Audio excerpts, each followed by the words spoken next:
Ahora terminemos con los gráficos. Algo que tenemos que tener en cuenta es que si vamos a utilizar alguna leyenda o convención, esta debe estar al borde de la figura para favorecer el entendimiento del mismo. En esta oportunidad hablaremos de dos tipos de gráficos, los gráficos de barras y los gráficos de regresión lineal, también llamados diagramas de dispersión o gráficos de dispersión. Se recomienda utilizar el gráfico de barras cuando queremos comparar medidas de diferentes grupos. En cambio, un gráfico o diagrama de dispersión podría indicarnos el tipo de relación entre dos variables. Al diseñar un gráfico, asegúrate de lo siguiente. Aquí tenemos algunos science tips para ti. Primero, debes de incluir un título completo y descriptivo.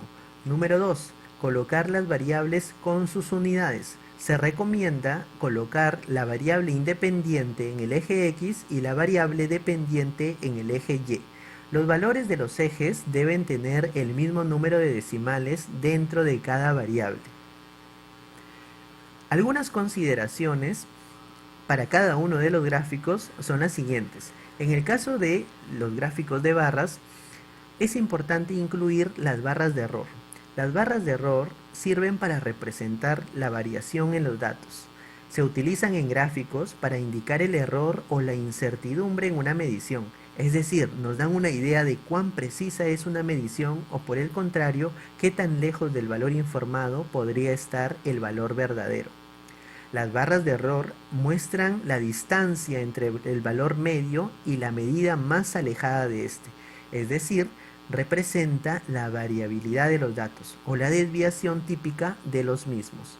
Otro concepto interesante de recordar en este punto es el solapamiento, que nos permite saber si hay diferencias significativas. Cuando las barras de error coinciden en algún rango de las mismas, quiere decir que sí hay solapamiento, y cuando no coinciden, no hay solapamiento. Si es que analizamos el gráfico presentado, notaremos que la barra de color rojo tiene una barra de error con mayor longitud en comparación a las barras de error de las barras azules, gris o amarilla. Eso quiere decir que los datos para el grupo de rango de temperatura de 18 a 24 son más dispersos entre sí, son más heterogéneos, no se parecen mucho a la media aritmética, que en este caso es 50. Para el caso del diagrama de dispersión hay que recordar estos términos importantes. La nube de puntos nos indica los pares de valores en el plano cartesiano. En cambio, la recta de regresión se refiere a la línea de tendencia incluida en este gráfico. Cuando analicemos los gráficos de dispersión, si es que la línea de tendencia es de modo ascendente, estaremos hablando de una relación positiva. Y esto ocurre cuando una de las variables aumenta, la otra también lo hace. Este otro tipo de gráficos en la que vemos que la línea de tendencia va en forma descendente, señala que estamos frente a una relación negativa. Es decir, cuando una variable aumenta, la otra disminuye.